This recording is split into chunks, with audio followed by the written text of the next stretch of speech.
How to see mutual friends on Snapchat.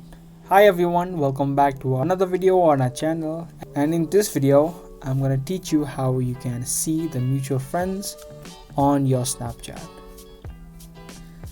It's going to be a real quick and easy video, so let's get straight into it. Open up your Snapchat app. Now from the home screen you can tap on this human icon, which is the added friends section. Here on the first, it shows me all of the people that have sent a friend request on Snapchat. But if you scroll down, the next section is called the quick add section. So you can see some of the contacts say 3+ mutual friends. But if you tap open the icon, you cannot see an option to exactly see who the friends are. So all you can do is see the people that might be mutual friends, but you cannot see exactly who are mutual on your contacts. So yeah, that's how you can see mutual friends on Snapchat.